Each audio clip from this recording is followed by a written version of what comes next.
그 말씀이 감동이 되고 제 가슴을 뜨겁게 해서 오늘 말씀을 다니엘서로 잡게 되었습니다. 이 이야기에 느부갓네살 왕이 나오는데 이 왕이 큰 금신상을 만들었습니다. 이 금신상의 높이가 27m 정도가 됐어요. 그러니까 건물로 치면 9층 높이의 그런 큰 금신상을 만들었습니다. 그리고 느부갓네살 왕이 사람을 보내서 모든 국가 공무원들을 다 한 자리에 모읍니다. 그리고 그들이 느부갓네살 왕이 세운 그 금신상 앞에 섰습니다. 그리고 선포하는 자, 오늘날로 치면은 대변인이겠죠. 대변인이 이렇게 얘기를 합니다. 모든 악기 소리를 들을 때 엎드려서 느부갓네살 왕이 세운 이 금신상 앞에 절하라. 만약 절하지 아니하면 즉시 극렬히 타는, 맹렬히 타는 풀무불, 우리나라 말로 치면 가마불, 뭐라고 하죠?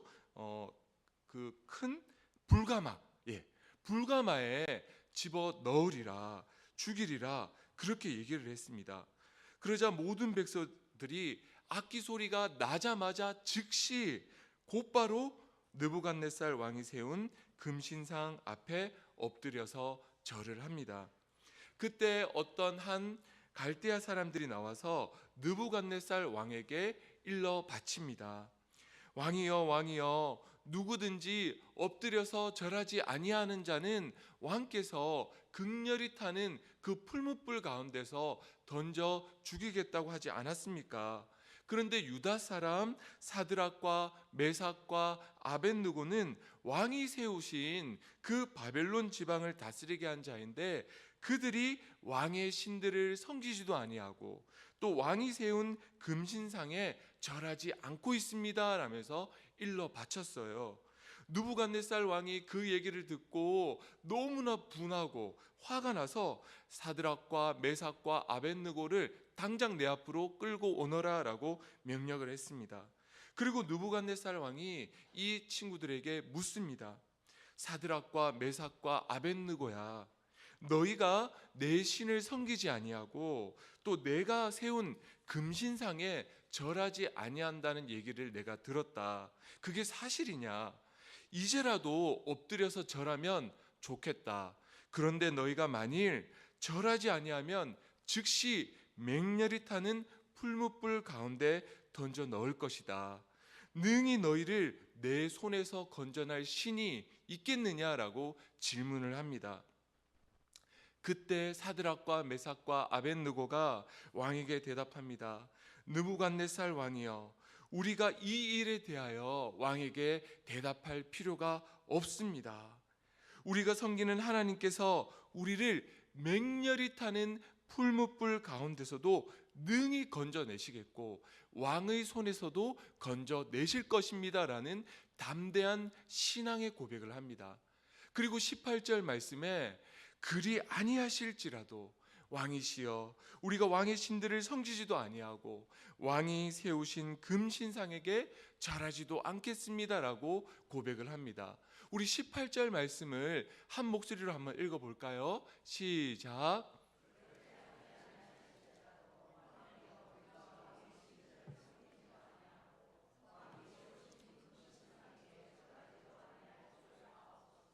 아멘. 이 말씀을 읽고 너무나 가슴이 뜨겁고, 우리 신앙의 선배들은 이러한 담대한 믿음으로 하나님을 변함없이 신뢰하며 나아갔구나라는 것을 배우게 되었습니다. 하나님을 향한 절대적인 신뢰가 있다라는 것이죠. 하나님을 잘 믿어도, 오늘 본문 말씀에 보면 어떻습니까? 하나님을 잘 믿어도 이렇게 고난을 당하는구나. 아니, 하나님을 믿었기 때문에 이런 고난을 당하는 것 아니겠습니까? 하나님을 믿지 않았다면 분위기에 휩쓸려서 그냥 절하고 치우면 깔끔해집니다. 그러나 하나님을 믿었기에 이런 고난을 당하게 되었고요. 그런 고난 앞에서도 원망하거나 불평하지 아니하고 하나님을 향한 절대적인 신뢰를 지켜 나아가고 있습니다. 하나님께서 나를 살려주실 것이라는 그 믿음을 가지고, 그리고 그리 아니하실지라도 나는 하나님 뜻 앞에 순종하며 나아가겠습니다라는 그 신앙의 고백, 이 고백을 우리도 배워야겠다라는 그러한 생각을 하게 되었습니다. 그리고 이 다니엘의 세 친구들은 우상을 섬기지 않겠다고 담대히 왕 앞에 선포하고 있습니다. 만약 우리 근처에 간첩이 있다라고 가정해 보겠습니다.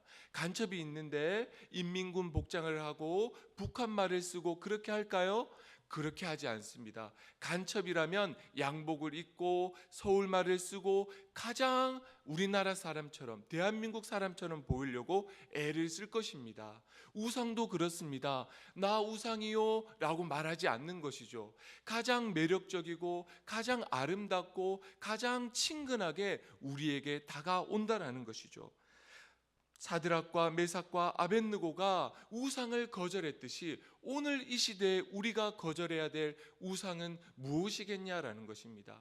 여러 가지 우상들이 많겠지만은 저는 생각할 때 인간의 욕심이 바로 우상이다라는 생각이 들었습니다. 그 인간의 욕심 가운데 첫 번째 우상이 바로 돈에 대한 욕심입니다. 돈은 누구라도 좋아합니다. 돈을 싫어하는 사람이 어디 있겠습니까? 그래서 현대인들 중에 금융치료라는 말 들어보셨나요? 금융치료. 아프다가도 내 통장에 내가 만약 두통이 있다라고 가정해 보겠습니다. 내 통장에 10억이 들어와 버렸습니다. 오, 뭐야 하면서 아픈 것도 다 나아버릴 겁니다. 이만큼 금융치료가 정말 실질적으로 효과가 있다라는 것이죠. 그게 아니더라도 하나님의 형상으로 지음받은 한 인간으로서 최소한의 품위를 유지하려면 품위 유지비가 반드시 필요합니다. 그러나 그럼에도 불구하고 하나님보다, 생명보다, 사람보다 돈을 더 사랑한다면 돈에 대한 그 욕심은 바로 오늘날의 우상이 될 수 있다라는 것이죠. 두 번째로는 자식에 대한 욕심입니다. 내 자식이 우상이 될 수 있다라는 것이죠. 우리 지방에는 안 그렇지만 서울 강남에 가보면 유치원생, 초등학생을 바로 의대 입시방에 보내버립니다. 그래서 걔들은요, 어릴 때부터, 초등학교 때부터 의대를 목표로 공부를 시킨다라고 합니다. 그런데 그런 극단적인 경우는 아니라고 하더라도 대한민국 전체가 사교육에 얼마나 돈을 많이 쓰고 있습니까? 부모들이 왜 우리 아이들에게 사교육과 가해와 의대를 어린애일 때부터 그렇게 많이 시키겠습니까? 그것은 십자가의 길이 아니라 부귀영화의 길을 가라고 아이들에게 그렇게 지도하는 것 아니겠습니까? 그러니까 자식이 성공과 출세의 우상이 되었다라는 것이죠. 이러한 우상을 우리가 경계해야 된다라는 것입니다. 세 번째 우상은 먹는 욕심이라고 생각을 합니다. 소는 풀과 같은 사료도 먹습니다만 소는요, 곡물과 같은 사료도 많이 먹습니다. 소가 먹는 사료는 두 가지 종류입니다. 풀과 같은 사료, 그리고 곡물과 같은 사료입니다. 그런데 이 미국 사람이나 유럽 사람들의 이 소들이 먹는 이 곡물이 엄청나게 많습니다. 미국이 소를 키운다라고 할 때 우리나라 사람들이 생각하기를 우리가 소를 키운다고 하면 우리 교회 예배당만큼의 크기에서 소를 100마리 키운다면 와, 많이 키우네 이렇게 생각을 하잖아요. 미국은 어느 정도의 그 소 농장이 어느만 할까요? 영천만 합니다. 영천만한 곳에 소를 꽉 채워놓고 그렇게 소를 키웁니다. 그러면 소가 얼마나 많은 곡물을 먹겠습니까? 옥수수, 밀, 콩, 겨, 쌀 이런 곡물을 엄청나게 소들이 먹어버리니까 자연히 어떻게 될까요? 곡물값이 올라가 버리겠죠. 곡물값이 올라가 버리면 돈이 없는 아프리카나 동남아시아 사람들은 쌀을 살, 옥수수를 살, 밀을 살 돈이 없는 겁니다. 왜? 소들이 너무나 그 곡물을 많이 먹어치워 버리기 때문에 곡물값이 올라가 버리는 것이죠. 그래서 미국 사람들이나 유럽 사람들이 먹는 그 소고기의 양만 줄여도 아프리카 사람들이 굶어 죽는 일이 없다라는 그런 얘기가 나올 정도입니다. 그래서 성경에는요, 우리에게 일용할 양식의 만큼만을 구하라고 기도하고 있습니다. 그래서 오늘날에 이 먹는 거에 대한 욕심, 또 유튜브에 보면 얼마나 과식하는 그러한 프로그램들이 많이 있습니까? 그래서 이러한 먹는 욕심에 대한 것을 경계해야 된다라고 생각합니다. 마지막으로는 지식에 대한 욕심입니다. 과학은 정말 신뢰할 것처럼 보이지만은 하나님의 신비를 과학으로 다 알 수가 없습니다. 양심이 있는 과학자라고 한다면 공부를 하면 할수록, 알면 알수록 내가 모르는 게 너무나 많거나라는 것을 고백하지 않을 수가 없을 것입니다. 과학의 최대 산물인 휴대폰을 한번 생각해 보십시오. 우리 아이들이 걸어가면서도, 밥을 먹으면서도, 공부를 하면서도, 잠을 자기 전에도, 심지어는 예배를 드리면서도 휴대폰을 보고 있습니다. 휴대폰에 내 영혼이 빼앗겼다라는 것이죠. 휴대폰이 오늘날의 우상이 되었다라고 할 수가 있겠습니다. 그리고 AI 기술, 인공지능이 얼마나 요즘에 대단합니까? 그 중에서 챗 GPT라는 것이 있습니다. 여러분들 성도님들 들어보신 적이 있습니까? 챗 GPT라는 프로그램이 있는데요, 내가 컴퓨터에 예를 들어서 내가 숙제를 받았어요. 레포트를 받았는데 글쓰기 레포트예요. 예수님의 그 십자가의 사랑에 대해서 서술하시오라고 하면, 우리는 옛날 사람들은 인터넷 이것도 보고 저것도 보고 짜집기를 하잖아요. 지금은 챗 GPT에 예수 그리스도의 그 사랑에 대해서 서술해 주시오라고 치면은 컴퓨터가 수백만 개의 데이터를 가지고 종합해서 말을 만들어서 글을 써 준다라는 것입니다. 얼마나 신기합니까?